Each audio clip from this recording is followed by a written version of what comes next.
45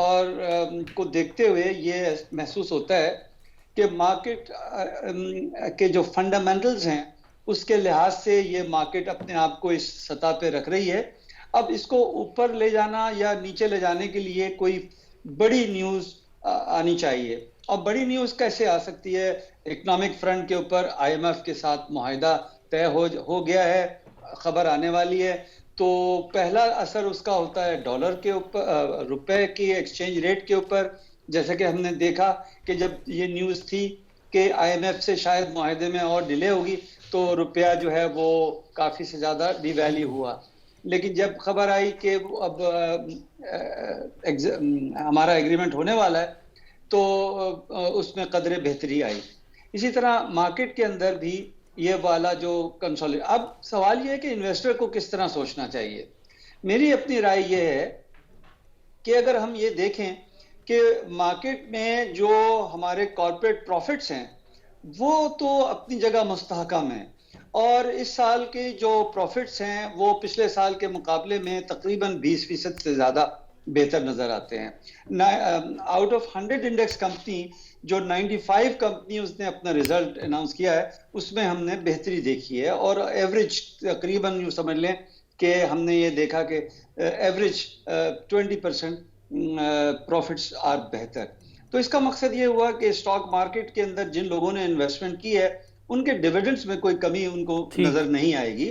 لیکن یہ کہ جو اس کی پرائسز کا اپ اینڈ ڈاؤن ہے اس میں جو ایک استحکام نظر آتا ہے, یا اس کے اندر ایک بینڈ نظر آتا ہے جس کو ہم کنسولیڈیشن کہتے ہیں, اس سے مارکیٹ جو ہے وہ باہر نہیں نکل رہی. اچھا, اس کے ساتھ ساتھ ہم نے یہ بھی دیکھا کہ پچھلے دنوں اس کے والیوم کم ہو گئے. اس کا مقصد یہ ہوا کہ ریٹیل ٹریڈرز جو ہیں وہ مارکیٹ کے اندر جو اسپیکولیٹو ایکٹیویٹی ہے اس کے اندر بھی ہم نے کمی دیکھی ہے, اور وہ کمی اس وجہ سے نظر آئی ہے کہ پاکستان کی ڈالر کی ویلیو, پاکستان کا انفلیشن کے نمبرز اور دیگر ہارون صاحب ایک چیز آپ نے خود ڈالر کا ذکر کیا ہے, اب پہلے چلے اس پہ بات کر لیتے ہیں. مانیٹری پالیسی کا بھی اعلان ہونے جا رہا ہے. ہمارے یہاں ایک اٹانومس باڈی بننے جا رہی ہے اسٹیٹ بینک, اور جس کے بارے میں IMF خود بھی چاہ رہا تھا, اور ظاہر ہے ہم دیکھ بھی رہے تھے. لیکن میں ذرا آپ سارے حضرات کو اس میں شامل کر لیتا ہوں. مرزا صاحب آپ نے دیر صحیح پر جوائن کر ہی لیا ہمیں کسی طرح ہے, تو مرزا صاحب یہ بتائیں ڈالر والا معاملہ ہم بہت لمبے عرصے سے دیکھ رہے ہیں, آپ FPCCI کو ریپرزینٹ کرتے ہیں. سر ڈالر کتنا اور عرصہ اسی طرح فری فلوٹ پہ چلے گا؟ اور اگر اسی طرح چلتا ہے, سونا الگ بڑھ رہا ہے, مہنگائی الگ بڑھ رہی ہے, پیٹرول ہم باہر سے خریدیں گے ہمیں اس پہ بھی اثر پڑے گا, یعنی کوئی ایسی چیز نہیں ہے کہ جو ڈالر کے ساتھ اٹیچ نہ ہو. بسم اللہ الرحمن الرحیم. لیٹ سے آنے کی معذرت. دراصل چلیں قبول کرتے ہیں سر. دراصل ارسلان صاحب بات یہ ہے کہ ہم پوری دنیا کا اگر موازنہ کریں نا, پوری دنیا میں کرائسس ہے, مہنگائی آ رہی ہے. جہاں تک ڈالر کی بات ہے, ڈالر کے بھی حالات اسی سے ریلیٹڈ ہیں. پیٹرول کی آپ بات کرتے ہیں, پیٹرول بھی دنیا میں مہنگا ہوتا جا رہا ہے. ہمارا ملک تو دیکھیں کووڈ جیسے ٹائم پہ بھی اس نے ترقی کی ہے, اور اس نے اپنی پروڈکشن جو ہے بڑھائی ہیں, اور آپ کی برآمدات میں اضافہ ہوا ہے. باقی بڑے بڑے آپ ساتھ انڈیا بیٹھا ہے ہمسایہ, اور بڑے بڑے امریکہ جیسے ملک جو ہیں وہ اس وقت انہوں نے اس بحران میں اپنے آپ کو خراب کیا ہے. آپ کے ملک میں دیکھیں اتنے اچھے حالات ہوتے جا رہے ہیں, اور ہوں گے بھی انشاءاللہ, کہ دیکھیں آپ کی تمام چیزیں جو ہیں وہ آپ کے ملک میں خود پروڈکشن ہے. آپ کس سے نہیں لیتے کہ چینی آپ کی ہے, گندم آپ کی ہے, اس کے علاوہ آپ فصلیں آپ کی ہیں, اس کے علاوہ آپ ٹیکسٹائل میں دیکھ لیں, ٹیکسٹائل میں چینی بھی آ ری ہے باہر سے, کپاس بھی آ رہی ہے باہر سے, گندم بھی باہر سے آ رہی ہے. قصور کس کا ہے؟ قصور ہمارا ہے. دیکھیں میرے خیال میں تقریباً زیادہ تو نہیں کھا گئے 600 ارب روپے کی چینی آپ نے ایکسپورٹ کی, اور آپ نے ٹیکس کتنا لیا ہے؟ ٹیکس تو 6 ارب روپے ہے سارا. ٹھیک, 6 ارب روپے سارا ٹیکس ہے.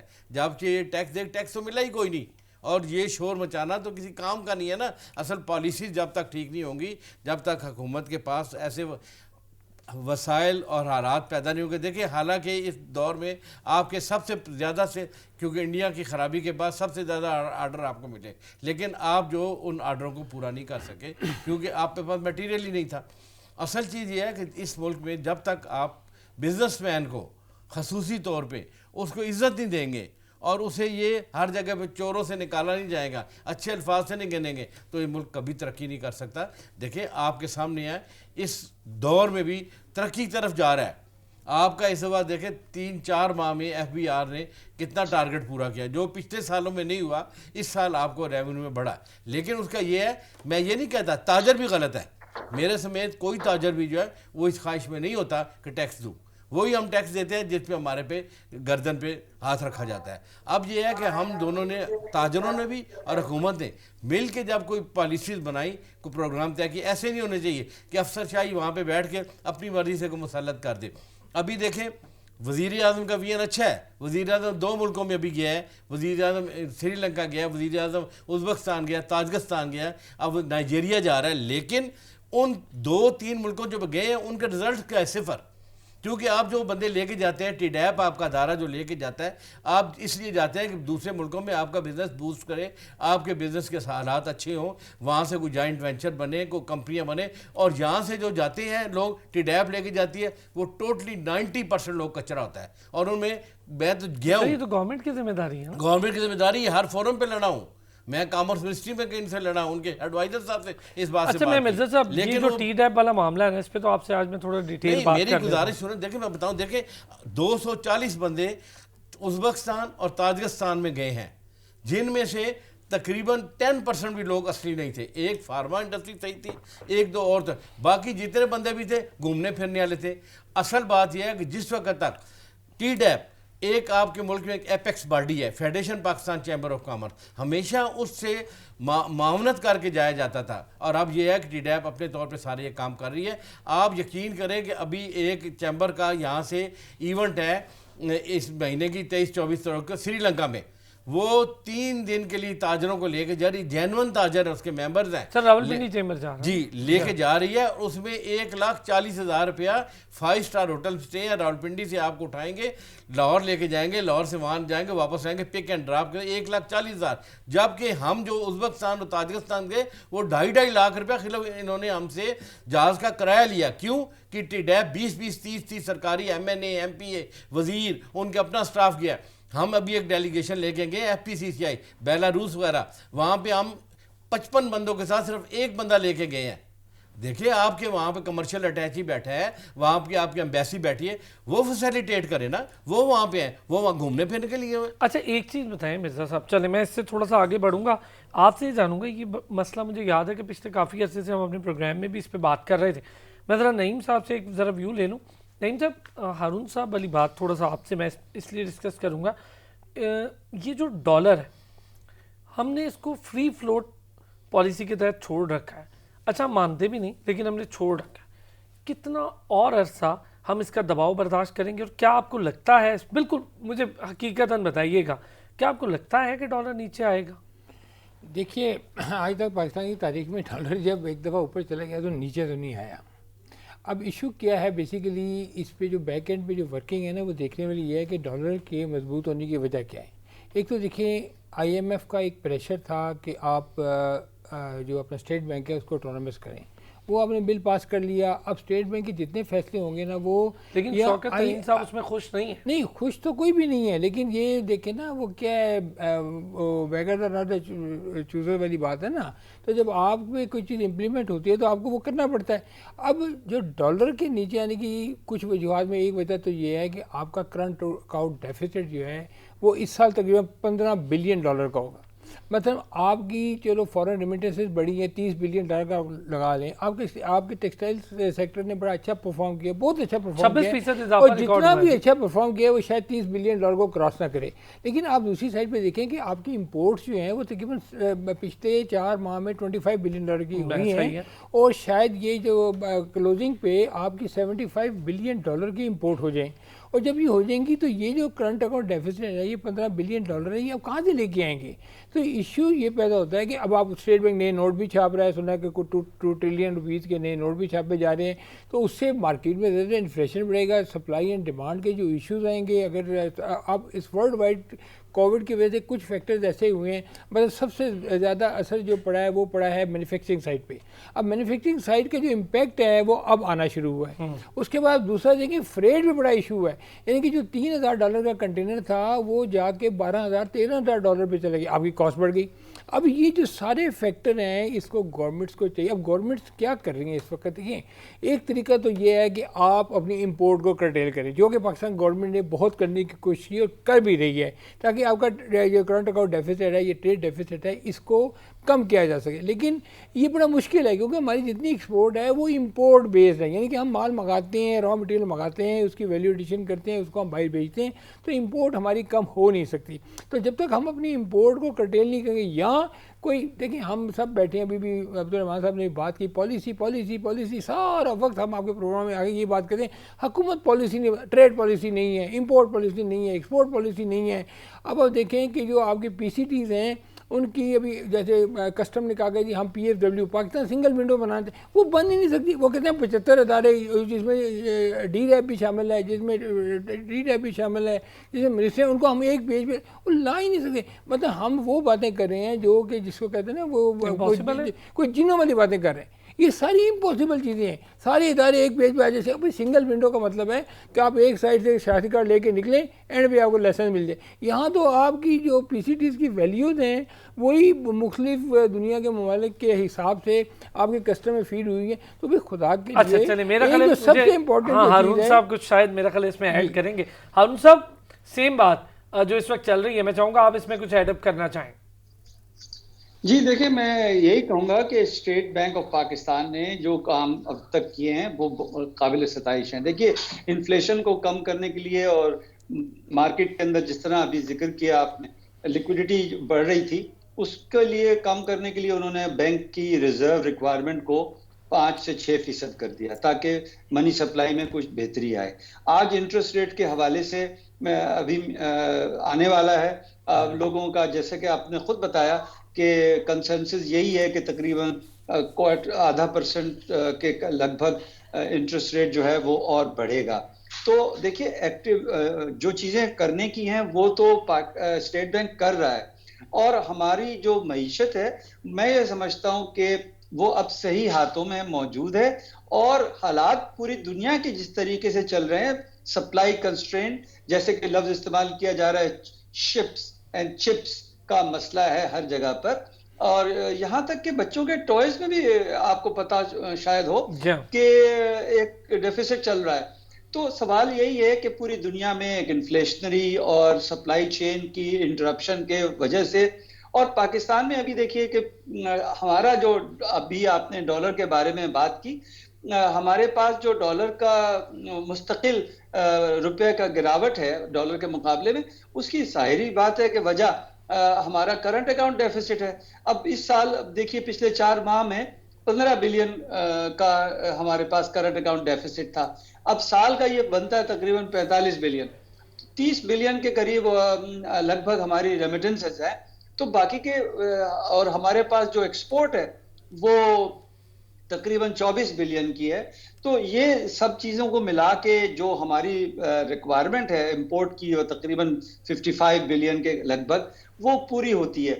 تو جب تک کہ ہماری ایکسپورٹ نہیں بڑھیں گی اور ہماری امپورٹ سبسٹیٹیوشن نہیں ہوگی, ہمارے روپے کے اوپر دباؤ رہے گا, چاہے دنیا کی کوئی بھی حکومت یہاں پہ حکومت کر رہی ہو, کوئی بھی پولیٹیکل پارٹی یہاں پر موجود ہو, اس کے ساتھ معیشت کے مسائل جو ہیں وہ وہی رہیں گے. بالکل ٹھیک. ہارون صاحب جب شروع میں ڈالر ایک دم سے ہاتھ سے نکلا تب نہیں مانا گیا کہ یہ فری فلوٹ پالیسی کے تحت چل رہا ہے, اس کو مارکیٹ اورینٹڈ چھوڑ رہے ہیں. اب آپ دیکھیں تو ہم 170 سے 176 تک آ جا رہے ہیں, کبھی تھوڑا سا نیچے ہو جاتا ہے, کبھی تھوڑا سا اوپر. لیکن سر اس کے امپیکٹس دیکھیں, ہم ایک تو مہنگائی دیکھ رہے ہیں, انفلیشن کنٹرول کی جو پالیسی پہلے اسٹیٹ بینک نے اپنائی 13.25% تک لے گئے انٹرسٹ ریٹ کو, وہ نہیں چل پائی, اس سے ہمیں ڈیمیج پہنچا, وہ کسی کام نہیں آئی. آپ لوگ بھی حضرات اس پہ بات کرتے رہے, تمام یہ ایف پی سی سی آئی بیٹھا ہے وہ بھی بات کرتے رہے, چیمبر بھی کرتا رہا. اب ہم دیکھ رہے ہیں کہ اس کو انٹرسٹ ریٹ کو کم کر کے اب شاید 10 تک لے جانے کی ایک وہ تھیوری ہے کہ یہاں تک لے جائیں، لیکن آئی ایم ایف کی ڈیل میں اور بہت ساری قدغن ہیں. تو یہ جو چیزیں ہرڈلز ہیں یہ اب ٹائم ہے ٹھیک کرنے کا، یا پھر اس کو کسی مربوط پالیسی فریم ورک کے تحت ان 3 سالوں میں بہتر کیا جاتا؟ دیکھیں بات یہی ہے کہ روپے کی قدر میں گراوٹ کو روکنے کے لیے انٹرسٹ ریٹ کو بڑھانا ضروری ہے، نمبر 1. نمبر 2، پاکستان کے اندر جو کہ ہر چیز امپورٹ ہوتی ہے. اب میں آپ کو تھوڑے سے نمبر دیتا ہوں، مجھے منٹ دیجیے گا. پچھلے 4 ماہ میں ویٹ امپورٹ ہوا ہے $235 ملین کا، شوگر امپورٹ ہوئی ہے $150 ملین کی، دالیں امپورٹ ہوئی ہیں 277 ملین کی، کاٹن امپورٹ ہوئی ہے تقریباً 492 ملین کی، موبائل فون امپورٹ ہوئے ہیں $644 ملین کے، موٹر کار امپورٹ ہوئی ہیں $123 ملین کی، ایئر کرافٹ بھی 306 ملین کا ہے. تو پاکستان میں جب یہ کھانے پینے کی چیزیں امپورٹ ہونی شروع ہو جائیں گی اور ہماری ایکسپورٹ تقریباً اسٹیگننٹ ہے، جو بھی بے شک 17% 16% بڑھی ہے، لیکن ایک چھوٹا نمبر ہے 22 بلین 23 بلین کا.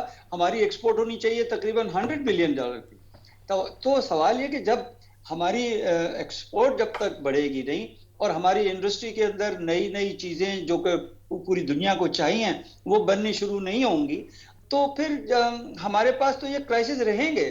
یہ بیسک میتھس کا سوال ہے، اس میں نہ تو کوئی پولیٹیکل پارٹی کا سوال ہے نہ کوئی شخصیت کا سوال ہے. ہمارے پاس ظاہری بات ہے کہ جب آپ کے پاس انفراسٹرکچر نہیں ہے اور چیزیں ہم نے پچھلے 25 سالوں میں یا 40 سالوں میں جو ترقی کرنی چاہیے تھی، جو اور ملکوں نے کی ہے انڈسٹریلائزیشن کے حوالے سے، ٹریڈنگ کے حوالے سے، وہ ہم نے نہیں کی ہے. ہم اپنے پتہ نہیں کن چیزوں میں گم ہیں اور وہ جس کو کہنا چاہیے فروئی چیزیں اور غیر ضروری باتوں پر اپنا وقت ضائع کر رہے ہیں.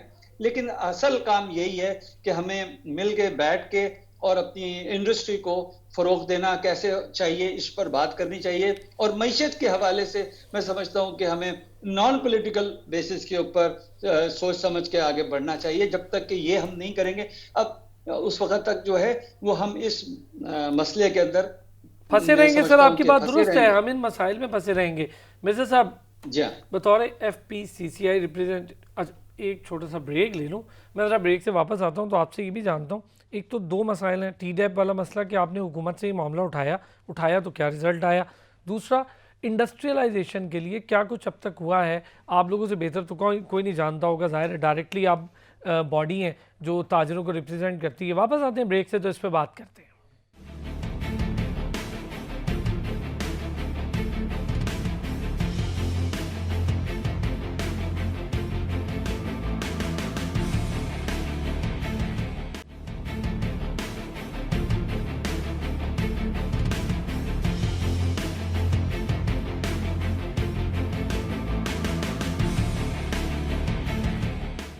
Welcome back. جی بریک پر جانے سے پہلے میں چاہ رہا تھا ذرا بات ٹی ڈیپ کے حوالے سے ہو جائے اور انڈسٹریلائزیشن کے حوالے سے. کیا کچھ کام ہوا، کیا کچھ ہونا چاہیے تھا. پھر ذرا آخر میں جب ہم اپنا تجارتی خسارے پر بات کریں گے تو ہم یہ بھی جانیں گے کہ جب انٹرپرینورشپ کی بہتری ہوتی ہے تو کس حد تک انجیکشنز ملتے ہیں اکانومی کو بہتری کی طرف جانے کی. اس پر بھی بات کریں گے. لیکن مرزا صاحب ذرا پہلے میں آپ سے یہ جانوں، ٹی ڈیپ والے معاملہ بہت لمبا ہے، ایف پی سی سی آئی بہت ووکل ہے، بہت بار اس پہ بات کر چکی.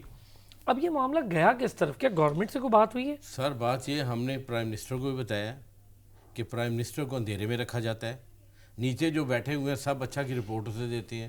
اب آپ دیکھیں خود ابھی دور نہیں جاتے نا، ابھی ازبکستان اور تاجکستان گئے، 240 بندے لے کے گئے. پرائم منسٹر کو چاہیے کہ ان سے پوچھیں کہ بھئی وہاں سے بزنس کتنا آیا، وہاں ہم نے اپنا کتنی وہاں انڈسٹری لگانی ہے یا وہ پاکستان آگ لگائیں گے. 0 0. ایم او یو سائن ہوتے ہیں، وہاں پہ بندہ کوئی اور بیٹھا ہوتا ہے، ایم او یو کوئی اور. میں گیا ہوں نا، میں دیکھا ہے ایسے لوگ بھی میں دیکھے ہیں جن کی اسلام آباد میں فوٹو اسٹیٹ مشین کی دکان ہے اور وہاں پہ وہ ان کا کارڈ جو میں نے پڑھا اس پہ لکھا ہوا تھا کہ جی یہ کسی یونیورسٹی کے چانسلر ہیں. آپ اندازہ لگائیں عمران خان صاحب بندے کا اس کا ویژن بہت صحیح ہے، محنت بھی کرتا ہے. بڑی بات کر رہے ہیں میں حقیقت بتا رہا ہوں، بڑی بات کر رہے ہیں. میں نہیں، میں ان کو منہ پہ کہتا ہوں. ہم نے لیٹر لکھے پرائم منسٹر کو، ہم نے کہا یہ کون سا قانون ہے کہ آپ 2.5 لاکھ روپے خالی تاجکستان جانے کا جہاز کا کرایہ لے رہے ہیں. تو کوئی رپلائی آیا؟ نو رپلائی، گفتم چینیدم برخاستم. نہیں تو پھر اس کا کیا حل ہے؟ سر یہی کہہ رہے ہیں، ہم تو ہر فورم دیکھیں، ہم نے تو اب بھی ان سے بائیکاٹ کیا. ایف پی سی سی آئی اب بھی نہیں جائے گی یہ نائجیریا جا رہے ہیں 1200 بندوں کو لے کے. نہیں تو ایف پی سی سی آئی نہیں بالکل ایف پی سی سی آئی یہ کہتے ہیں ایف پی سی سی ہم رابطہ ہی نہیں کرتے, ہم ڈائریکٹ لوگوں سے کرتے ہیں. سر بات یہ ہے کہ ٹی ڈیپ والے جو ہے ان کو ہوش کے ناخن لینے چاہیے. ان کے ایڈوائزر صاحب رزاق داؤد صاحب بڑے سمجھدار اور بڑے کمپیٹنٹ بندے ہیں, خود بزنس مین ہے جہانگیر شوکت ترین صاحب. لیکن بات یہ سوچنے کی ہے کہ انہیں ہم سمجھا رہے ہیں دیکھیں ایسے نہ کریں. جب تک آپ ٹریڈ باڈیز جو آپ کو بزنس دیں گی اگر ان کو شامل نہیں کریں گے تو آپ کیا کر سکتے ہیں. دیکھیں نائجیریا 1200 بندہ کا ڈیلیگیشن جا رہا ہے. ان سے پہلے پوچھے پرائم منسٹر, پہلے تو یہ پوچھے نا جو آپ لوگ گئے ہیں تاجکستان ازبکستان وہاں سے کیا بزنس ہے؟ زیرو. یہ بات بتائیں, آپ کی بات درست ہے. اگر پرائم منسٹر کے علم میں آ گئی ہے ایک چیز اور وہ بات انہیں پتہ ہے, اس کے باوجود اگر اس پہ کوئی عمل درآمد نہیں ہوتا تو 1 کروڑ اور 90 لاکھ روپے کا جہاز لے کے گئے ہیں پی آئی اے کا تاجکستان میں 100 سیٹوں کا. جبکہ میں نے ان کا پتہ کیا, پتہ لگا کہ 2 ٹرپ لگائے نا, کیونکہ ایک دفعہ جانا آنا ہوتا ہے نا, تو 45 لاکھ کا فیول لگتا ہے. پہلے یہ ہوتا تھا پہلی گورنمنٹوں میں سب کے ساتھ سارے وزیر اعظم کے ساتھ گیا ہوں. سر میں ایک چھوٹی سی خبر بھی دے دوں ناظرین کو, ایک چھوٹی سی خبر ہے پھر آپ اپنی بات کر لیجیے گا. چھوٹی سی خبر تو نہیں, ہمارے لیے بڑی خبر یہ ہے کہ پاکستان جیسے فتوحات کا سلسلہ لے کر پہنچا بنگلہ دیش میں. پہلا T20 میچ ہو رہا تھا بنگلہ دیش میں اور بنگلہ دیش کو پاکستان نے ہرا دیا. 4 وکٹوں سے پاکستان نے یہ میچ جیت لیا الحمدللہ. تو چلیں پاکستان کے نصیب میں ایک اور فتح بھی آئی ہے اور آخر میں آ کے جیتا. مشکل پچ تھی کیونکہ وہ مشہور ہیں بنگلہ دیشی کے ٹیمپرڈ کرتے ہیں پچز کو. ڈھاکہ میں پاکستان نے بنگلہ دیش کو 4 وکٹوں سے ہرا کر پہلا T20 انٹرنیشنل میچ جیت لیا ہے. بابر اعظم کی کپتانی میں ورلڈ کپ کا اچھے کھیل کا تسلسل برقرار ہے. مشکل پچز پہ پاکستان نے یہ میچ جیتا ہے. پاکستان آخر تک گیا اس میچ کو لے کے اور الحمدللہ پاکستان نے فتح اپنے نام کی. جی مرزا صاحب پہلے تو آپ کی اس کی مبارک ہو, بہت مبارک آپ سب لوگوں کو. کسی چیز میں تو فتح ہوئی نا, ہاں یہ بھی بڑی بات ہے کہ اس قوم نے کہ چہروں پہ کوئی مسکراہٹ تو ہے نہیں فتح. اب ہم سر پرائم منسٹر جو ہے ہم اس کے ذہن کو نہیں کہتے, بذات خود وہ بندہ جو ہے نا وہ چاہتا ہے ملک ترقی کرے. حقیقت جو بات ہے ترقی سر, لیکن جو اس کی ٹیم ہے نا اس کی ٹیم کو کون پوچھے. ہمارے پریزیڈنٹ نے پرائم منسٹر کو لیٹر لکھا کہ جناب آپ کا یہ ڈیلیگیشن جا رہا ہے غلط ہے, اس کا جواب ہی نہیں ہے. اس کے بعد ٹی ڈیپ کو میں نے بہت بڑا ایک لیٹر پوری ڈیٹیل کے ساتھ ابھی بھیجا, جواب ہی نہیں ہے. ابھی اس دن 2-4 دن پہلے میٹنگ تھی, میں نے اس میں بھی شور مچایا. یہ 1200 روپے نائجیریا لے کے جا رہے ہیں. یار دیکھو پتہ تو کرو جا کون رہے ہیں آپ. دیکھیں لوگ پتہ کیا کرتے ہیں, لوگ اپنے پاسپورٹوں پہ ان کے ویزے نہیں ہوتے ہیں, ٹی ڈیپ لیٹر دیتا ہے اشتہار اخبار میں, وہ ان کی ریکوائرمنٹ پوری کر دیتے ہیں اور چلے جاتے ہیں. ٹی ڈیپ بھی خوش, وہ بھی خوش. اور ایسے بھی 2-4 بندے یہاں پہ اسلام آباد میں بیٹھے ہوئے ہیں جو ان کے ایجنٹ ہیں اور وہ ان کو بندے اکٹھے کر کے دیتے ہیں. اب دیکھیں آپ باہر جاتے ہیں مرزا صاحب, یہ بڑے سخت ایلیگیشنز ہیں. کھوکر صاحب میں ان کو آپ کے سامنے نہیں, میں ہر چینل پہ کہہ چکا ہوں, میں پرائم منسٹر صاحب کو جب یہ ایلیگیشنز آپ لوگ بیٹھتے ہیں, میرا یہ کہنا ہے انہوں نے باڈیز آپ لوگوں کی. اچھا میں اس پہ آپ کے پاس آتا ہوں, ایک بات بتا دو. انہوں نے جب ہم جاتے ہیں نا تو باقاعدہ ایک بک بنتی ہے, ٹھیک ہے, انٹروڈکشن کی, کہ وہاں جائیں گے ان کی چیمبرز کی اور ہماری, ٹھیک ہے. یہ جہاں بک بناتے وہ بھی نہیں دکھاتے, جب وہاں گے اور فوٹو ہی اور تھے, چہرے ہی بدل گئے. یہ مرزا صاحب سے باتیں کریں نا, دیکھیں ہمارے ملک میں یہ ٹی ڈیپ ہو گیا, بورڈ آف انویسٹمنٹ ہو گیا, منسٹری آف کامرس ہوگی, منسٹری آف ٹریڈ ہوگی. اب آپ دیکھیں نا, آپ ایک دن رات کو صبح اٹھتے تھے, وہ پتا جی فلاں بندے کو ٹی ڈیپ کا چیئرمین لگا دی. ایک دن رات کو اٹھتے ہیں تو آپ کو دیکھو بورڈ انویسٹمنٹ کا بندہ آ گیا. اب اس کو پتہ ہی نہیں ہے کہ میں نے کیا کرنا ہے, میری لمیٹیشن کیا ہے. میں نے دیکھیں اس وقت اس ملک کو کسی چیز کی ضرورت ہے نا, وہ ڈالر کی ضرورت ہے. اور ڈالر کمانے کا ایک ہی طریقہ ہے کہ آپ انٹرنیشنل مارکیٹ میں مارکیٹنگ کیسے کر سکتے ہیں. آپ کی مارکیٹنگ جو ہے وہ آپ کیسے کریں گے بھائی. آپ اگر ڈالر کو ڈی ویلیو کر رہے ہیں تو آپ کے پاس کوئی ایکسپورٹیبل سرپلس پڑا ہوا ہے, کیا کوئی ایسا مال پڑا ہوا ہے جو سرپلس ہے جس کو آپ کو کسی دنیا کسی سے بھیجنا ہے, آگے وہ تو مال ہی نہیں ہوتا. اب سچویشن یہ ہے کہ ہمارے چیمبرز میں بھی اور ہماری گورنمنٹ بھی دونوں جگہ پہ کوئی کرائٹیریا نہیں ہے. کس بندے کو پریزیڈنٹ لے کے آنا ہے, کس کو وائس پریزیڈنٹ لینا ہے, اس کا کرائٹیریا کیا ہے, اس کے کریڈینشیلز کیا ہیں, اس کو کیسے لے کے آئیں گے. یہ سب کے سب ایک فیسز سامنے بیٹھے ہوئے ہیں